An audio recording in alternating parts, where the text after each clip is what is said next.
And summer's coming up, and so in order to really captivate kids into our programs, it's let's captivate them by bringing them to Camp Keystone to show them what the Salvation Army can offer. Get the the trust for the parents, but also for the kids.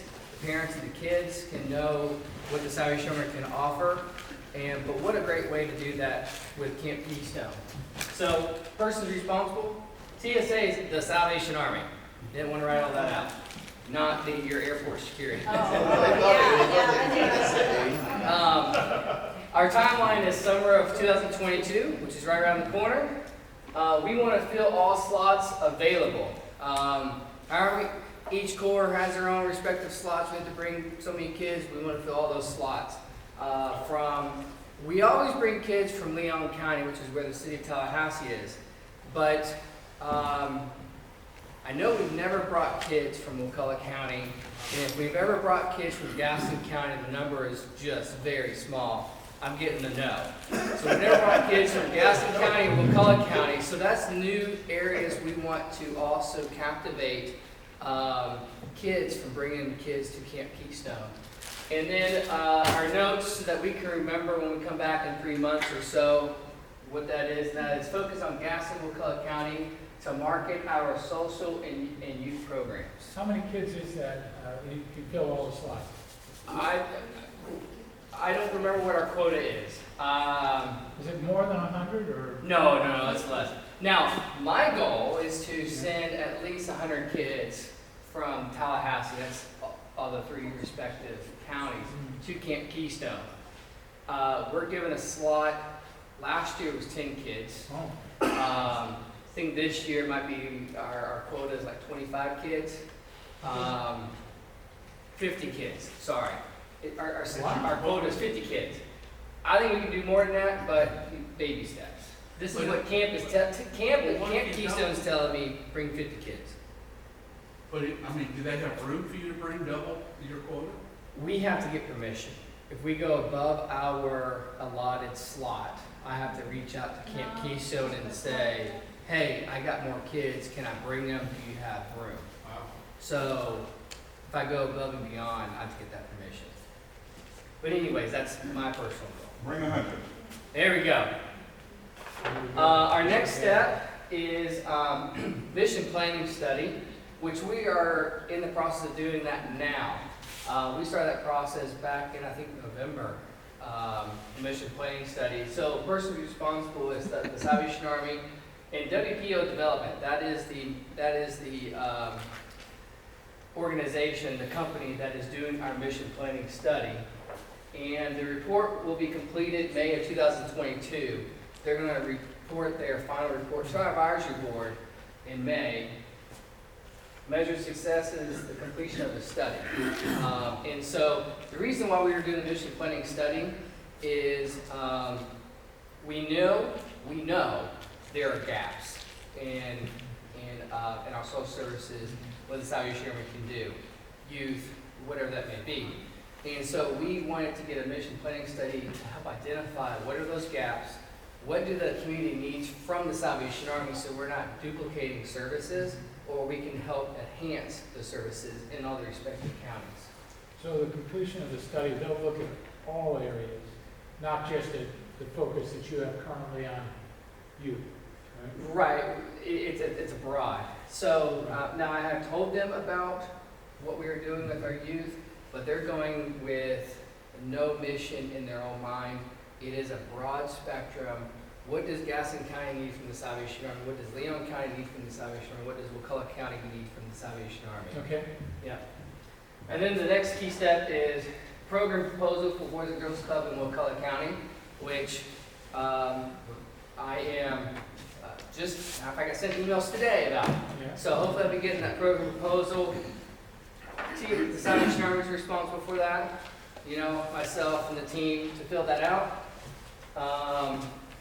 We want to get that timeline as ASAP. We want to get that program proposal in as quickly as possible because we have all these different red tapes and hoops to go through to get all that approved. Measure of success is when we submit that. to the appropriate hierarchy of approving the program proposal. So Captain Wildish, when you say the Salvation Army in that column, how many people are you including in the Salvation Army and for putting these proposals together? So it's going to deal with, just to be upfront, myself and Margot, we are going to probably do that, but also advisory board members, we want to get their input as well. A lot of it is statistics, budgeting, what would the program look like, things like that. So I've never seen these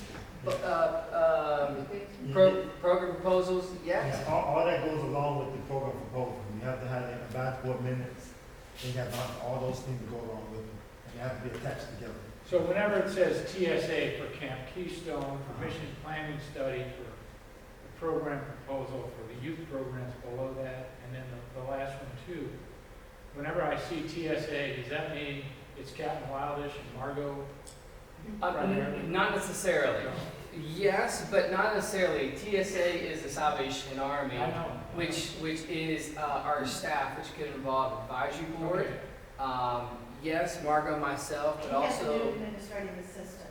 Yeah, we have a new. Just started. Yes, we have a new administrative assistant who will do that. So it's not just a Margot and Captain Wildish team. Okay. We're having the appropriate people, and depending on what category we are doing, we will pull the appropriate personnel, board members to help complete. Okay.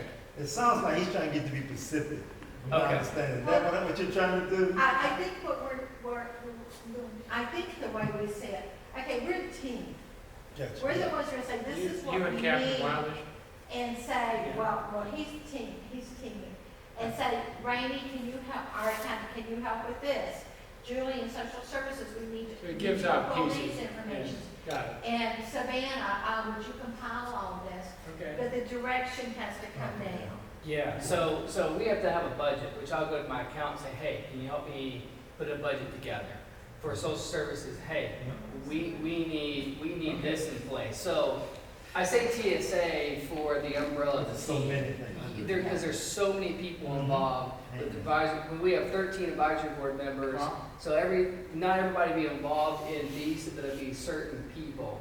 Yes, Margaret and I will help direct it, but we're not necessarily going to be doing the work for all of this. Okay. So that's why I said TSA to keep it short. Keep it short. He's already told me I'm too old. He told you. Just give him a cookie. All right? Y'all enjoy your cookies? Sorry. Go ahead.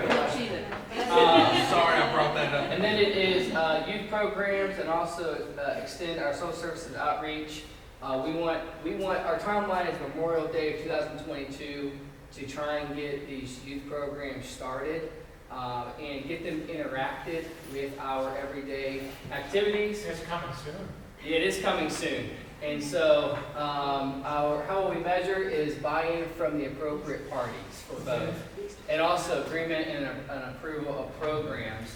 That could be involved with program proposal, but also that could be the buy-in and approval of our advisory board, community leaders in the appropriate counties.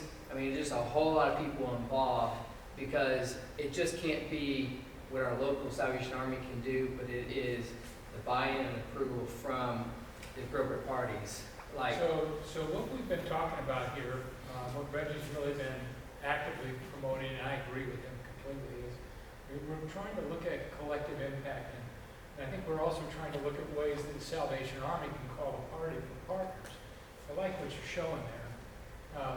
This is more about calling together the partners by May, and then beginning to develop programming out of these times where you're calling them together.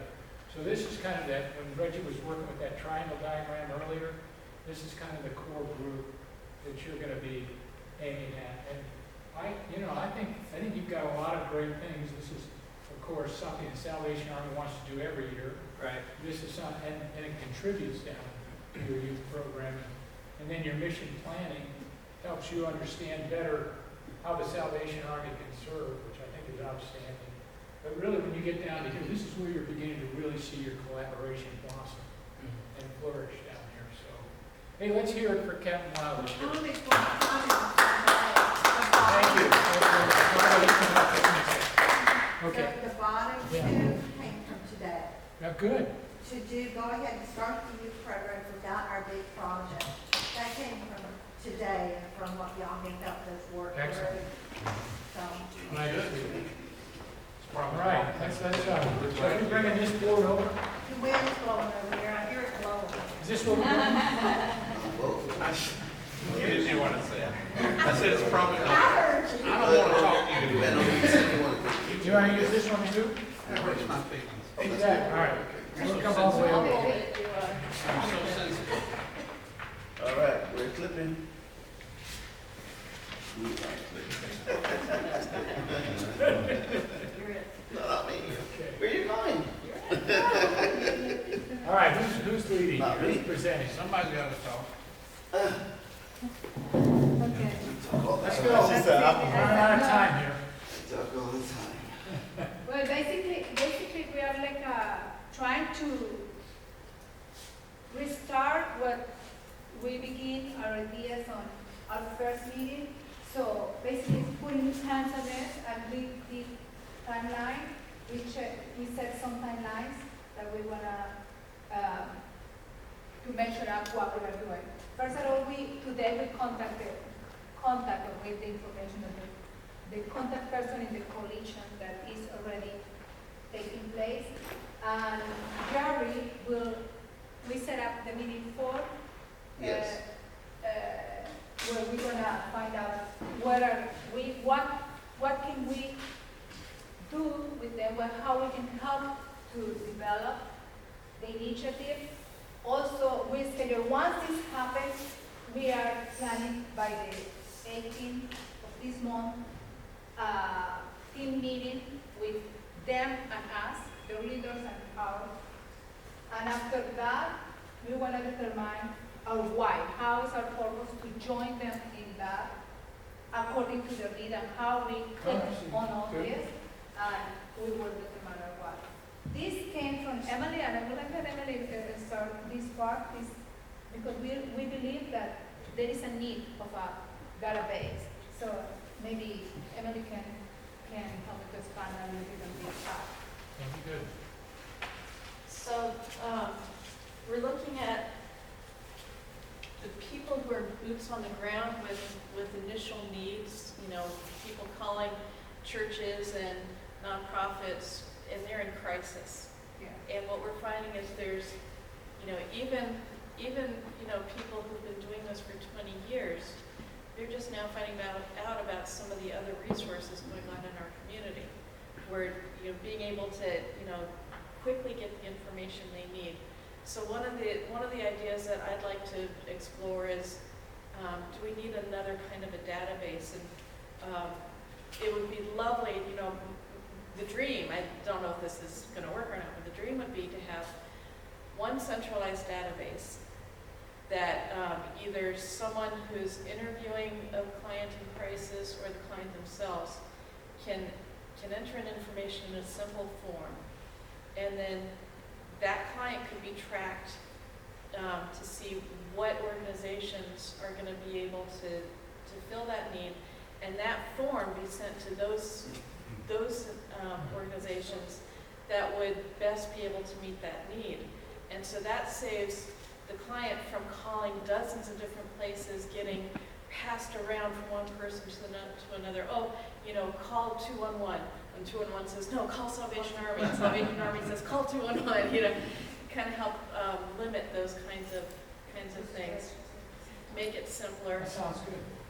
So it's something we're investigating. We know that there are already databases that are being used and paid for services that Salvation Army is using in a lot of other places. We just want to explore, is this a need? Is this doable? Is it something that we may be able to develop? Well, it sounds like, you go ahead, Rich. Glenn, would charity tracker I've already talked to Emily about that. or meet the need? Not meet the need, I don't think so. I think charity tracker would be better.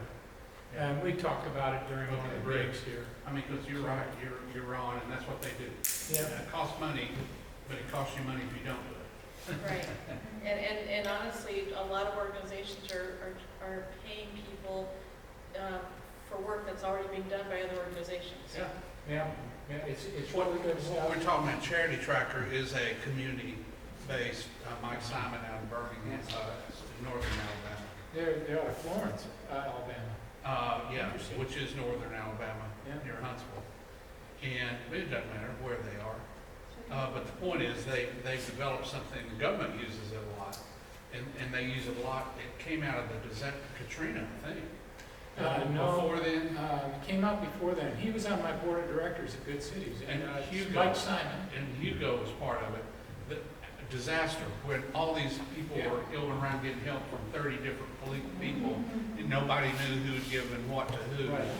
And so Mike has developed, and it's great dashboard. You look at one thing, you know exactly who's been in touch with his family. Right.